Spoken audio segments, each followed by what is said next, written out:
penuhi ku dengan firman-Mu. Selamat tahun baru, saudara-saudaraku yang kekasih dalam Kristus. Happy New Year. Ya, izinkan saya sampaikan salam tahun baru dari jemaat kami di LA. Ya, senang sekali bisa ketemu saudara lagi di tempat ini di tahun yang baru. Tuhan mengizinkan kita menginjak ke tahun yang baru bukan karena hebat, kuat, gagah, pintar ataupun apa yang kita miliki atau yang kita capai. Betul? Tapi semuanya adalah anugerah dan kemurahan Tuhan yang maha besar. Senang sekali saudara di minggu pertama saudara boleh hadir bersama-sama beribadah, menerima perjamuan. Sungguh anugerah Tuhan besar atas kita. Mari kita berdoa sebelum belajar firman Tuhan. Bapa di sorga, kami duduk di hadirat-Mu, memuji, menyembah, meninggikan Engkau, bersyukur untuk kasih setia-Mu yang dari selama-lamanya sampai selama-lamanya. Di minggu pertama ini ya Tuhan, kami ingin belajar firman-Mu. Pakailah hamba-Mu yang lemah, terbatas dan hina dina ini. Jadikan dia saluran berkat buat kami. Tuhan, jadikanlah hati kami seperti tanah yang subur, agar firman Tuhan yang ditaburkan boleh hidup, boleh bertumbuh dan berbuah. Berbuah lebat, berlipat ganda, ya Tuhan. Sebab Engkau yang menumbuhkan firman itu. Beri kami telinga dan hati yang bukan hanya mendengar, tapi kami juga diberi kekuatan untuk bisa melakukan firman-Mu. Berdoa bersyukur, memohon berkat di dalam satu nama, Tuhan Yesus Kristus, satu-satunya juru selamat dan penebus kami yang hidup selama-lamanya. Amin. Mari kita membaca firman Tuhan dari Mazmur 147.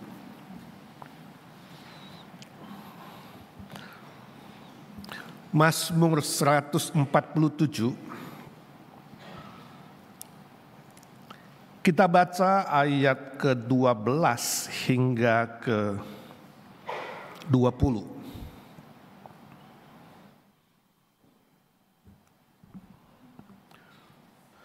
Mazmur 147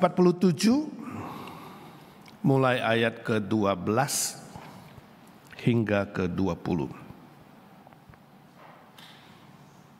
Demikian firman Tuhan, kita buka suara sama-sama. Megahkanlah Tuhan, hai Yerusalem. Pujilah Allahmu, hai Sion.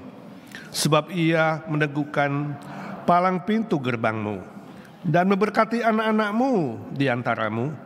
Ia memberikan kesejahteraan kepada daerahmu dan mengenyangkan engkau dengan gandum yang terbaik. Ia menyampaikan perintahnya ke bumi, dengan segera firman-Nya berlari. Ia menurunkan salju seperti bulu domba dan menghamburkan embun beku seperti abu. Ia melemparkan air batu seperti pecahan-pecahan. Siapakah yang tahan berdiri menghadapi dinginnya? Ia menyampaikan firman-Nya lalu mencairkan semuanya. Ia meniupkan anginnya maka air mengalir. Ia memberitakan firman-Nya kepada Yakub, ketetapan-ketetapannya dan hukum-hukumnya kepada Israel. Ia tidak berbuat demikian kepada segala bangsa, dan hukum-hukumnya tidak mereka kenal.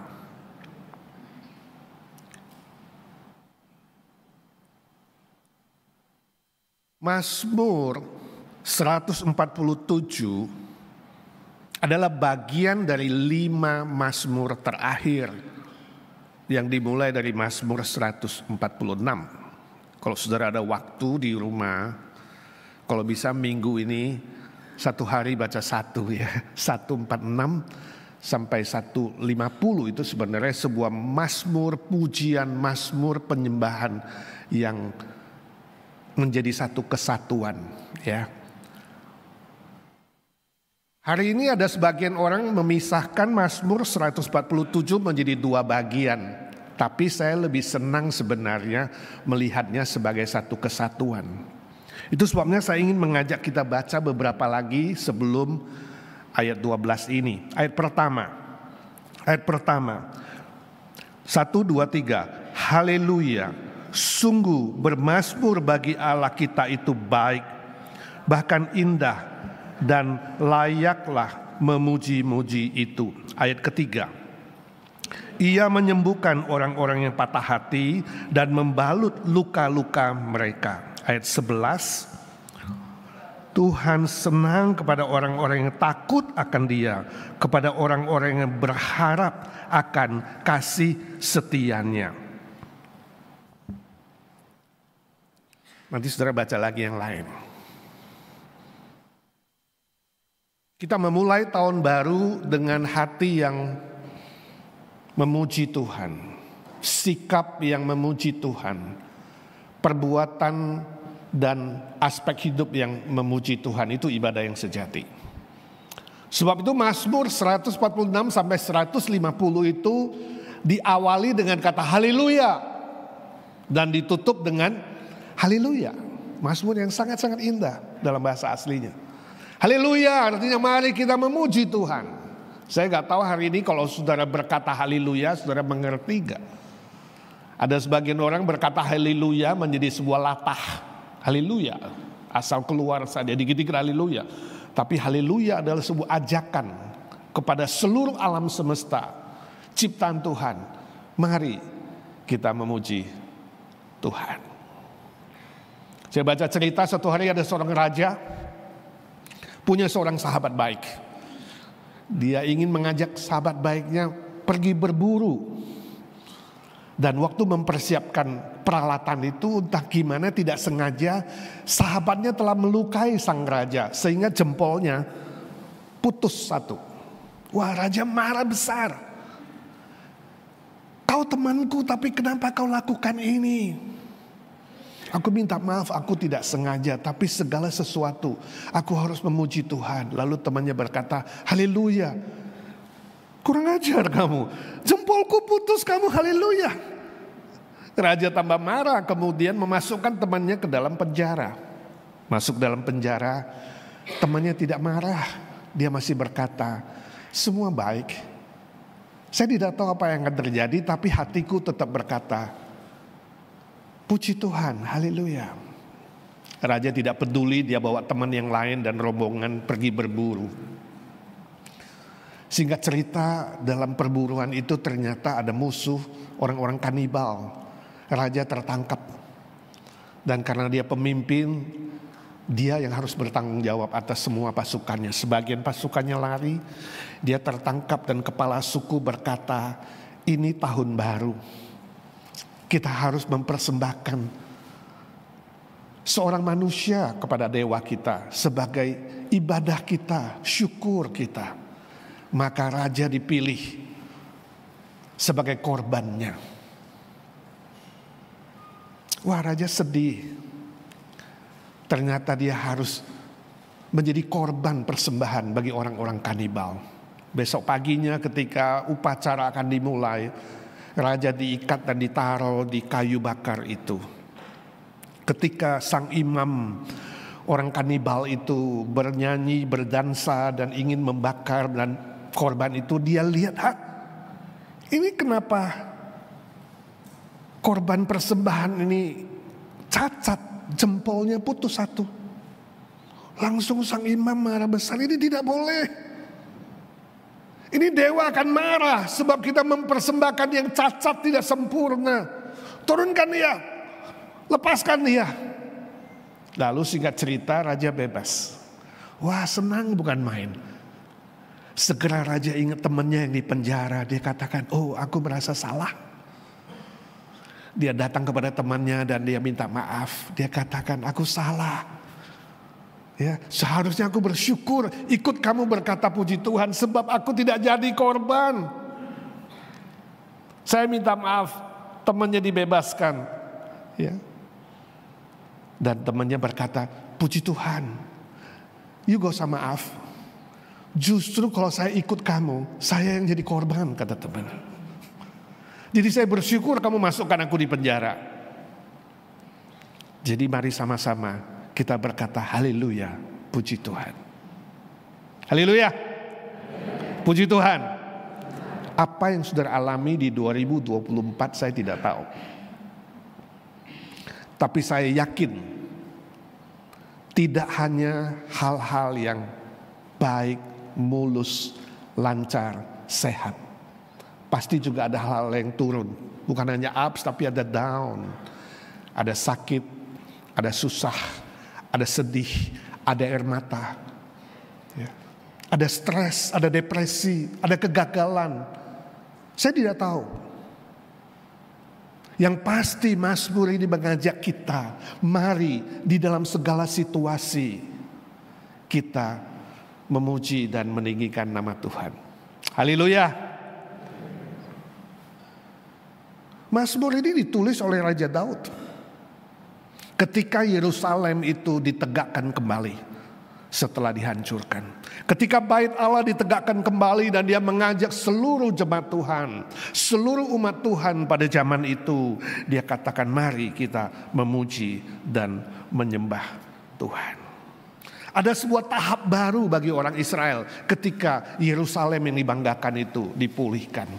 Sama seperti hari ini, ketika kita memasuki tahun baru, ada sebuah tahap baru yang akan kita jalani bersama-sama.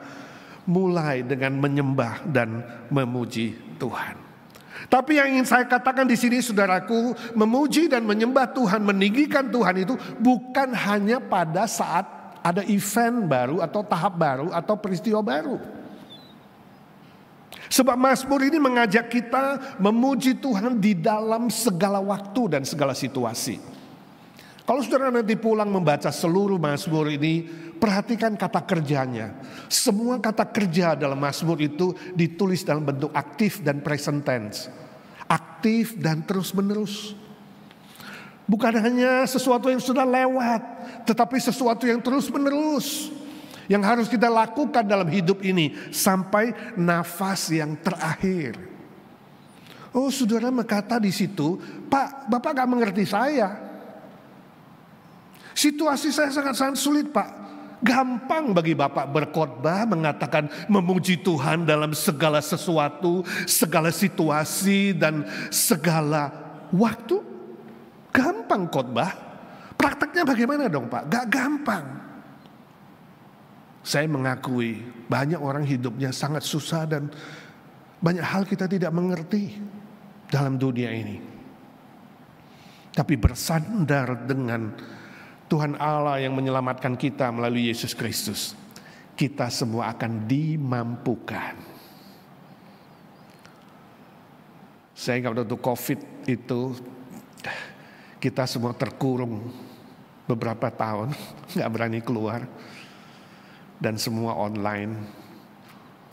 Seorang anggota jemaat kami, dia suka menyanyikan sebuah lagu yang menghibur kami. Saya Jumat dan Minggu harus online. Waktu itu doa saya cuma satu, Tuhan jangan sampai saya sakit. Sebab saya hanya sendiri, tiap Jumat dan Minggu harus berkhotbah online. Puji Tuhan, Tuhan pelihara, ya sudah lewat. Dan waktu itu saya gak sakit sama sekali, Jumat dan Minggu terus berjalan. Dan seorang anggota jemaat menyanyikan lagu ini. Apapun yang terjadi, you know that song? Tahu apa ini? Di dalam hidupku selalu ku berkata, Tuhan Yesus baik dalam segala hal yang terjadi. Tetap ku berkata, Tuhan Yesus baik. Ku sembah Kau, ku sembah Kau. Tak dapat ku membalas kasih-Mu. Ku sembah Kau, ku sembah Kau Bapa. Ku rindu selalu menyenangkan-Mu. Apapun yang terjadi, banyak hal kamu tidak mengerti, saya tidak mengerti. Yakinlah, Tuhan Yesus tetap baik, maha baik dan tidak pernah bersalah. Amin. Dengan sikap seperti itu, kamu meyakini Allah kita adalah sumber kebaikan, sumber berkat, sumber anugerah, sumber segala sesuatu yang baik. Semua yang jahat datang dari si jahat. Dari Allah kita di dalam Tuhan Yesus selalu baik.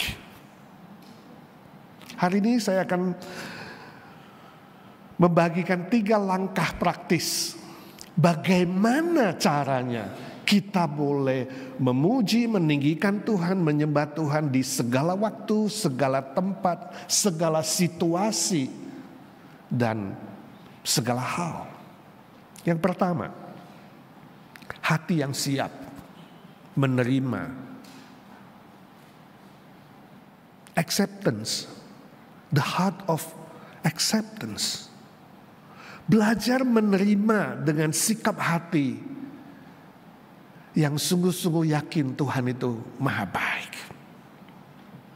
Tadi ayat ketiga dan ke-11 itu menjelaskan Allah kita adalah Allah yang penuh anugerah, penuh kasih karunia, yang maha besar. Allah kita adalah Allah yang menyelamatkan. Allah kita adalah Allah yang menghibur umatnya. Dan itu ditunjukkan kepada kita ketika Yesus Kristus Sang Firman diutus ke dunia ini, menggenapkan janji keselamatan itu. Kita baru rayakan Natal minggu lalu.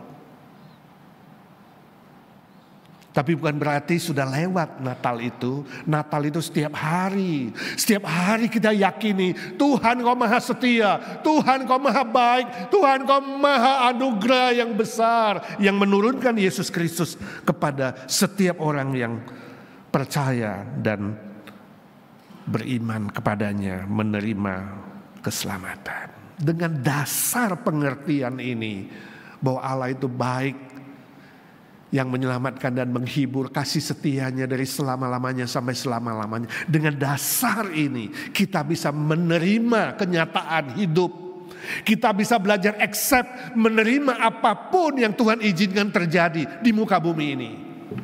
Dengan sikap hati itulah kita bisa berkata, Tuhan kau baik walaupun aku gak mengerti. Tuhan kau baik walaupun ada hal yang sangat sulit, yang melampaui pikiranku, yang aku tidak bisa mengerti sampai hari ini.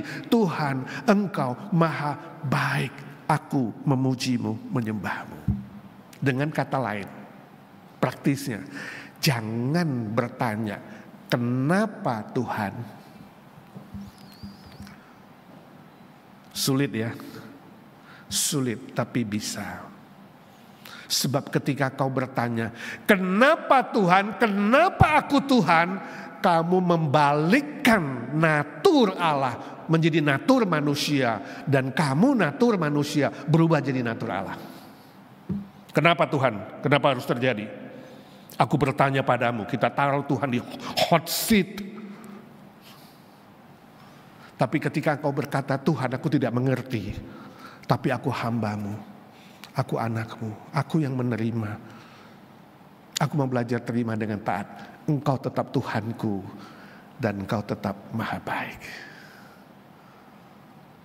Itu sikap pertama, sikap hati yang menerima apapun yang terjadi. Arthur Ashe adalah seorang petenis kulit hitam yang sangat terkenal di Amerika. 3 kali dia juara Wimbledon, juara Grand Slam. Tahun 68 itu AS Open, Amerika Open. Tahun 70 itu Australia Open. Dan kemudian Wimbledon tahun 75, juara pertama. Tahun 1979 dia kena serangan jantung. 2 kali operasi bypass. Dan waktu itu ada transfusi darah. Waktu transfusi darah itu dia kena HIV. Penyakit yang ganas dan mematikan. Salah satu penggemarnya kemudian tulis surat bertanya kepada Arthur Ashe. Dia bilang, engkau seorang yang percaya kepada Tuhan. Kenapa Tuhanmu mengizinkan engkau kena penyakit yang mematikan ini? Pernahkah kamu bertanya kepada Tuhanmu, kenapa aku Tuhan? Why me Lord? Lalu Arthur Ashe memberi jawaban. Dia katakan di dunia ini ada 50 juta manusia ingin main tenis, tetapi hanya 5 juta yang bisa main tenis. Saudara termasuk yang 5 juta gak? Dari 5 juta itu ada 500.000 orang, hanya 500.000 belajar tenis profesional. Dari 500.000 itu hanya 50.000 yang ikut bertanding. Dan dari 50.000 itu hanya 5.000 mencapai Grand Slam. Dari 5.000 itu hanya 50 mencapai Wimbledon. Dari 50 itu hanya 4 masuk ke semifinal.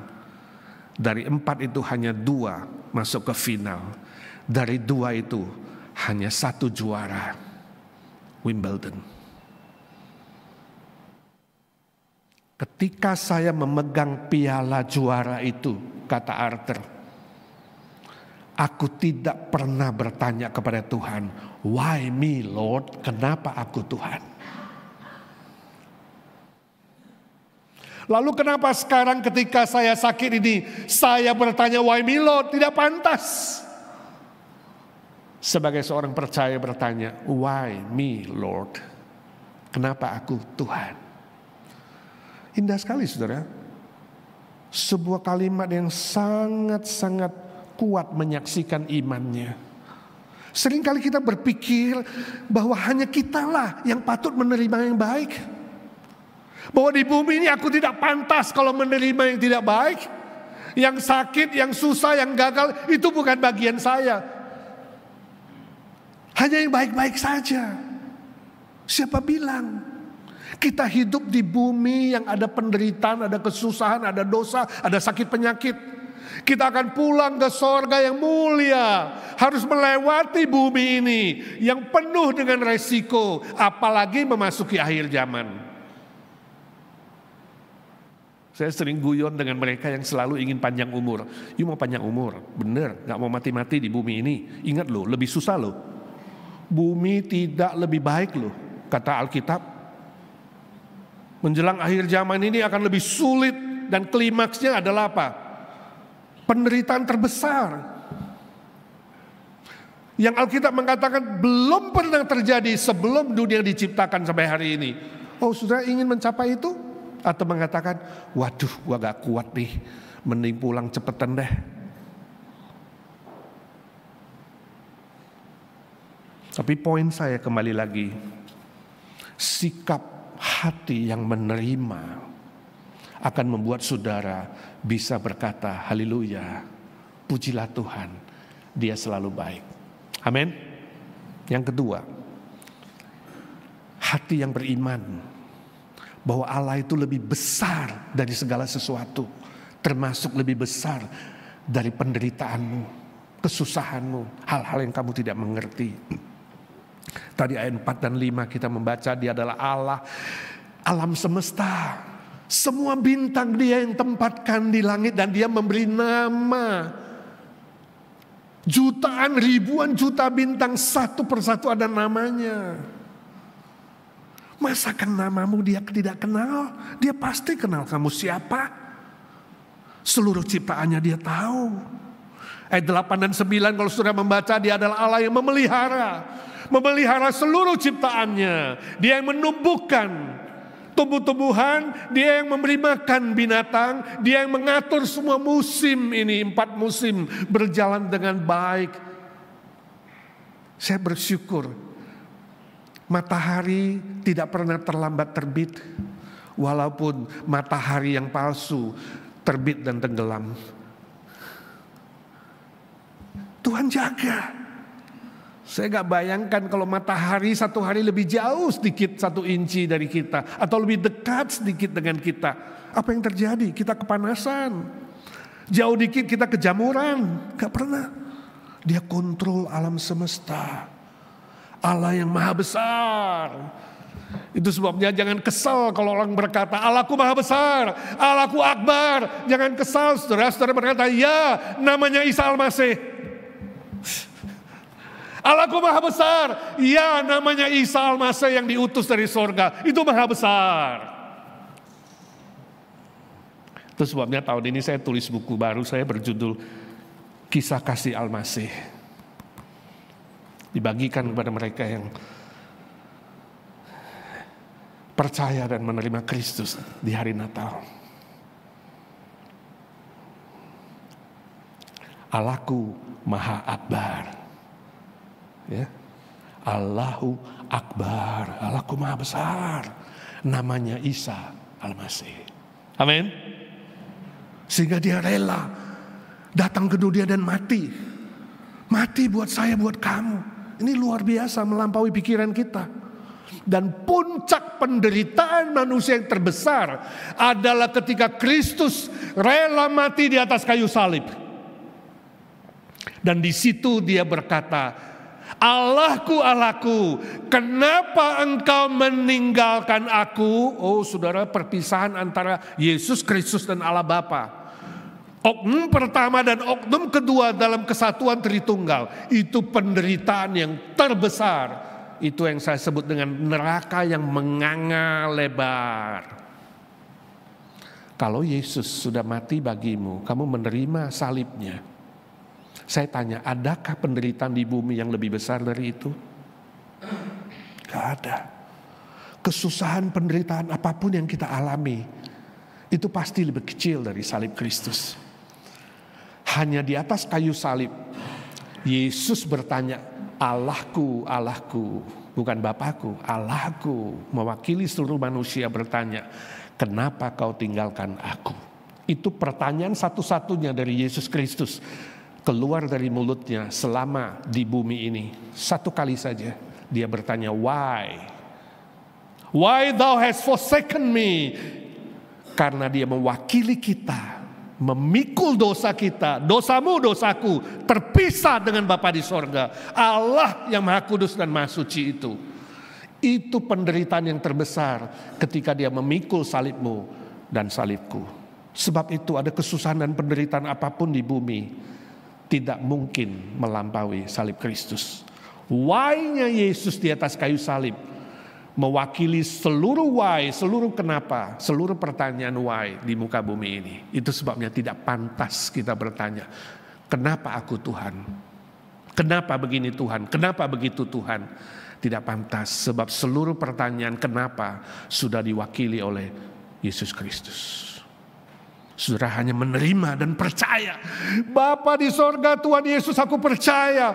Percaya bahwa kuasamu melampaui seluruh penderitaanku. Kasihmu Tuhan, penebusanmu Tuhan, penderitaanmu Tuhan, dan kebangkitanmu melampaui semua kesusahan dan penderitaan di muka bumi ini. Amin. Iman seperti itu loh. Tuhanku lebih besar dari apapun.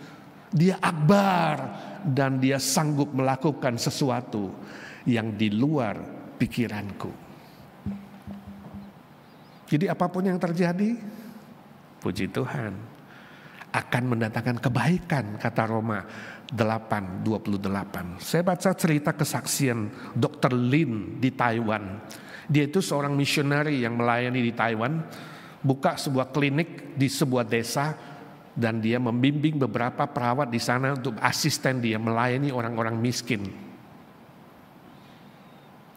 Suatu hari ketika klinik hampir tutup, hanya tinggal 5 menit, datanglah seorang anak mengetuk pintu dan ngos-ngosan karena berlari-lari.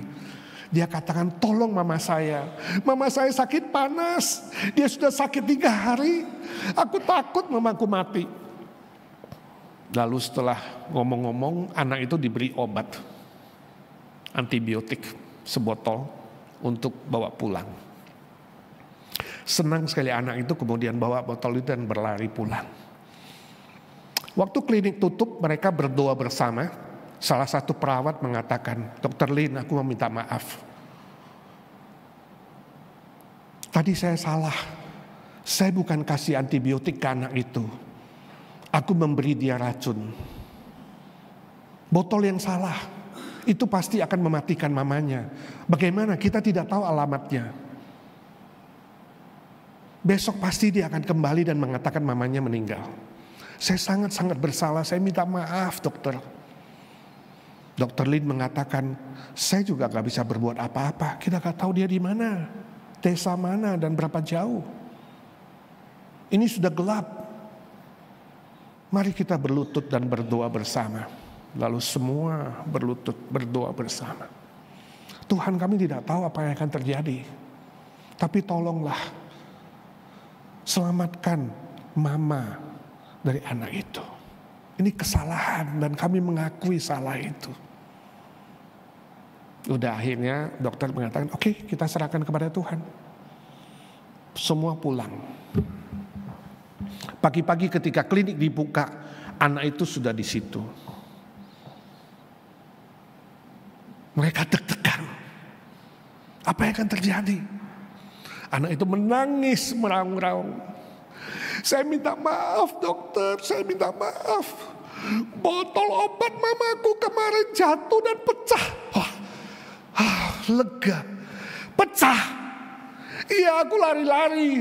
Jadi sebelum sampai rumah aku tersandung, jatuh dan pecah. Boleh gak saya dapat botol kedua?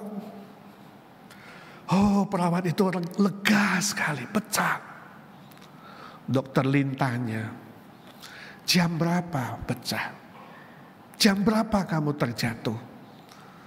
Dia berkata, pas mau gelap hari. Dokter Lin ingat, waktu itulah mereka berlutut berdoa bersama-sama. Allah kita maha besar, saudaraku.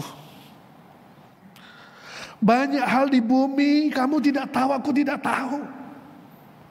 Banyak kali kita menghadapi hal-hal yang membuat kita sedih, kecewa, mengalirkan air mata, seolah-olah jalan buntu, tapi tidak. Beriman bahwa Tuhan Yesus lebih besar dari semua kesusahan dan penderitaanmu. Amin. Dia bekerja, menambahkan energinya, kuasanya, kasihnya. Sun erge, kata Roma 8:28, menambahkan energi dan kuasanya sehingga nanti ujungnya mendatangkan kebaikan, sebab dia Allah sumber kebaikan. Amin. Jadi mari kita jalani 2025 dengan iman yang sedemikian, memandang ke depan, katakan, Tuhan Engkau Maha Akbar. Banyak hal aku tidak mengerti, tapi satu hal aku tahu, Tuhan, Engkau lebih besar dari segala sesuatu dan sanggup mengubah yang tidak baik menjadi baik, mengubah yang jahat menjadi baik, mengubah yang berdosa jadi benar, mengubah musuh menjadi teman, mengubah kegagalan menjadi keberhasilan. Yang terakhir, sikap hati yang sabar. Sabar. Ayat 13 dan 14 tadi memberitahukan kepada kita, Dia adalah Allah yang memberi, mencukupkan. Dia adalah Allah yang mengasihi umat yang diselamatkannya. Dia adalah sumber berkat, itu janji Tuhan. Janji Tuhan memberkati umatnya yang sungguh-sungguh beriman dan setia memuji namanya. Dia adalah Allah Israel. Israel bukan berarti dia hanya Allah bangsa Israel, tapi dia adalah Allah yang menyelamatkan umatnya seperti pangeran Allah Israel. Sebab itu bersabar, nantikan karya Tuhan. Bersabar, nantikan janji Tuhan. Bersabar di dalam doa dan firman. Bersabar di dalam ibadah saudara. Bersabar di dalam segala sesuatu. Katakan, Tuhan, waktumu bukan waktuku. Ajar aku mengikuti waktumu. Otoritasmu berbeda dengan otoritasku. Jangan aku mengaturmu Tuhan, tapi Engkau mengatur segala sesuatu. Timing ada di tangan Tuhan.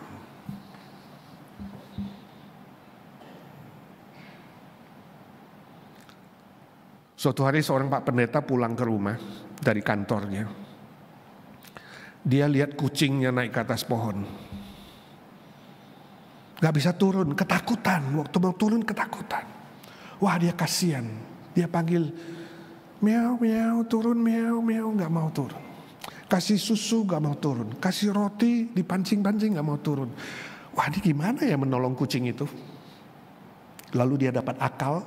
Pak pendeta mengikatkan tali di dahan pohon itu. Kemudian ujung satu lagi dia ikatkan ke mobilnya. Supaya dahan itu bisa ditarik lebih turun. Lalu dia majukan mobilnya dikit, dahannya turun. Dia gak sampai menjangkau kucing itu, lalu dia majukan dikit lagi. Dan waktu dia majukan dikit lagi, yes, putus talinya. Apa yang terjadi? Putus talinya, kucingnya terbang karena ditarik ke bawah lalu dilepas. Jadi kucingnya hilang, terbang. Wah, dia sedih sekali. Oh Tuhan, ampuni aku. Hari ini aku telah membunuh kucingku sendiri. Dia keliling-keliling di perumahan situ, cari gak ketemu. Aduh Tuhan, kalau boleh ketemu supaya aku bisa kuburkan dia baik-baik. Gak ketemu, dia sedih. Pulang ke rumah. 4 hari kemudian pendeta ke supermarket. Dia ketemu seorang ibu. Ibu ini yang sudah diinjili ulang-ulang, ya, dia itu tetap menolak Tuhan Yesus. Walaupun cucunya rajin sekali sekolah minggu dan anaknya mulai ke gereja, dia menolak terus. Dan ibu ini punya sebuah, bukan kebiasaan ya, punya sebuah sikap dan sifat membenci binatang peliharaan, khususnya kucing. Dia gak mau ada binatang peliharaan walaupun cucunya udah terus minta apa saja, khususnya kucing dia gak suka. Tapi Pak pendeta heran, ibu yang membenci kucing di supermarket membeli makanan kucing. Jadi pendetanya mendekati ibu itu. Bu Miao Miao, saya mau tanya, namanya Miao Miao tapi gak suka Miao Miao. Bu Miao Miao, setahu saya ibu gak suka kucing, kenapa beli makanan kucing? Oh Bosu, kamu gak tahu Bosu, ini kesaksian pribadi. Ya, ini kesaksian, Bosu dengar dulu. 4 hari lalu, ya, itu ulang tahun cucu saya. Dia terus minta dibelikan kucing. Saya gak suka, saya menolak terus, ya. Sampai dia nangis-nangis, saya menolak. Tolonglah, dia tetap. Akhirnya saya bilang begini, kamu kan percaya Tuhan Yesusmu, ya, katanya bangkit dari kematian, hebat. Minta sama Tuhanmu, jangan minta sama aku. Minta sama Tuhan Yesusmu kucing. Kalau dia hebat, suruh Tuhanmu turunkan kucing dari sorga. Cucu ini ditantang begitu, dia begitu polos karena masih umur 4 tahun. Dia bilang, cucuku, aku lihat dengan mataku, cucuku keluar pintu belakang. Dia berlutut di situ, Boksu. Dia berlutut dan berdoa. Tuhan Yesus, nenekku gak suka dengan kucing, aku terus minta gak dikasih. Dia gak mau percaya padamu. Tunjukkan kebesaranmu dan kuasamu. Beri aku kucing dari sorga. Kalau kucing dari sorga, katanya aku boleh bawa masuk rumah. Karena neneknya bilang, kalau dapat kucing dari sorga, boleh masuk ke rumah ini. Saya dengar, Bosu, cucuku bilang begitu. Tuhan Yesus kirimkan kucing dari sorga. Waktu dia amin, Bosu, saya lihat dengan mata kepalaku kucing terbang. Pas di depan dia, pas di depan dia. Aduh, aku ini badan masih gemeter nih, Bosu, cerita ini. Bener-bener, Bosu. Aduh, saya bertobat deh. Saya sungguh percaya Tuhan Yesus. Saya nanti mau dibaptis ya, Bosu ya. Saya sungguh-sungguh percaya sekarang. Itu kucing dari sorga, bayangkan. Sekarang aku begitu sayang sama kucing itu. Tiap hari gue pelok-pelok. Ini makanan untuk dia, Bosu. Dalam hati Pak Pendeta, dia gak tahu itu kucing gue. Kucing korban menangkan 1 jiwa. Banyak hal kamu tidak mengerti. Nantikan Tuhan. Tuhan ada waktunya, ada timingnya. Mungkin kamu doakan keluargamu sudah lama gak mau percaya, keras hati, doa terus. Ya, kau injili gak pernah berhasil, doakan terus. Usahamu macet, doakan terus. Pekerjaanmu tidak maju, doakan terus. Jodoh belum datang-datang, doa terus dan tunggu Tuhan, tunggu Tuhan. Bersabar menantikan Tuhan, sebab orang yang menantikan Tuhan tak pernah dikecewakan. Amin. Sebab itu berkata, haleluya, pujilah Tuhan. Haleluya, pujilah Tuhan. Minta kunci G, kita nyanyi haleluya 12 kali. Haleluya, haleluya, haleluya. Mari kita bangkit berdiri. Haleluya, haleluya, haleluya, haleluya, haleluya. Angkat tangan saudara. Haleluya,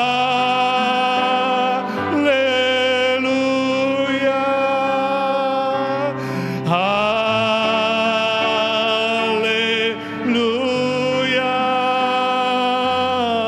haleluya,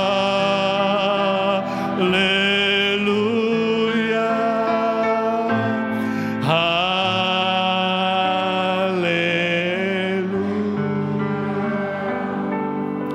Sebagai hamba Kristus, saya akan berdoa buat saudara memasuki 2025 ini. Jika saudara berkata, setelah dengar firman Tuhan, saya mau mengambil tekad baru, benar-benar belajar menerima apapun keputusan Tuhan, benar-benar lebih beriman bahwa Tuhan Yesusku lebih besar dari siapapun dan apapun, benar-benar setia, tabah menantikan waktu Tuhan. Yakinlah, Tuhan Yesus yang maha besar yang sudah memberikan nyawanya, masakan dia tidak memberkatimu dalam aspek-aspek lain?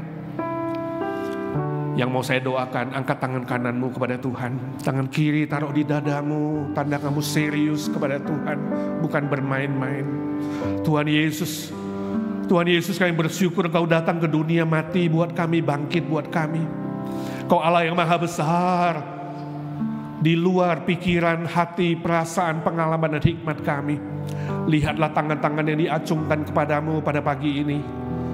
Hamba berdoa untuk mereka satu demi satu. Hamba minta dalam nama Tuhan Yesus, meteraikan nama mereka. Berkati hidup mereka di 2025. Dalam nama Tuhan Yesus, jauhkan dari mara bahaya yang mematikan.